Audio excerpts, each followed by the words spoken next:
लोगोफोर नोंथांमोनखौ आं दिनै मोनसे गोदान मल दिन्थिनो लांगासिनो। बे मला बाहेरनिफ्राय नायब्ला बेबायदि, भितरनिफ्राय नायब्ला बेबायदि, आरो आंखौ नायब्ला सरि आं गैयानो माथो। थुदो बिदिब्ला बे मलनि जार्निखौ गिबिनिफ्राय जागायजेननि। हाय लोगोफोर, आरो मोनसे गोदान फ्रेश भिडिअ नोंथांमोनखौ बरायबाय। आसा खालामो बयबो मोजाङैनो दङ।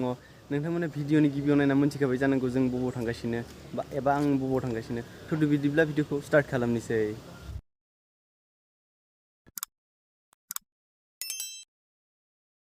गुवाहाटीआव आगोलनिफ्रायनो गोबां मल दंखायो, जेरै सिटी सेन्टार, सेन्ट्रेल मल, रुद्राक्स, आरो आदाबारियाव मोनसे गोदान मल खुलिबावदों, एनसिएस स्कुवेर मल।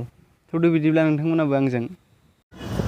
फाइनालि जों मलसिम मोनफैबाय। हाबहैनोसै, सिङाव मा मा दङ नायनोसै।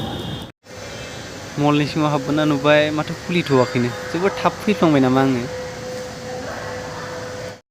लोगोफोर जों मोनफैबाय, हाबबायमोन माने खुलिथ'वाखैनो। दा समा माने 10:30 जासिगोनानो, 10:30 खुलियोनो। ओमफ्राय बेयो जोबोद गिदिर आरो मला।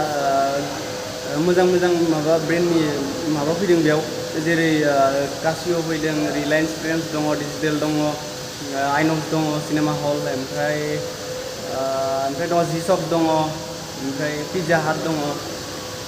मोजां नांदों।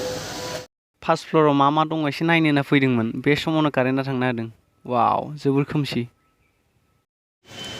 आइ लाभ शपिं। नोंथांमोना शपिं खालामना मोजां मोनो ना मोना?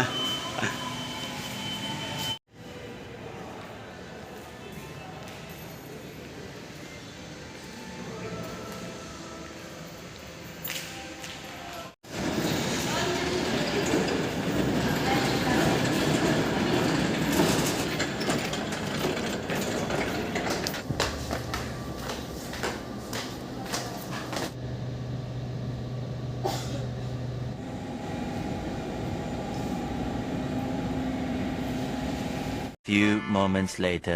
फाइनालि शपिं खालामनानै जों ओंखारबोबाय। भिडिअखौ बारा गोलाव खालामनाय जायासै, मानोना नेक्स्ट भिडिअ आरो मोनसे फैबावगासिनो। बे जायगायाव थांनांगौ माने। जुदि नोंथांमोना चेनेलखौ साबस्क्राइब खालामाखैबा साबस्क्राइब खालाम। बाय बाय।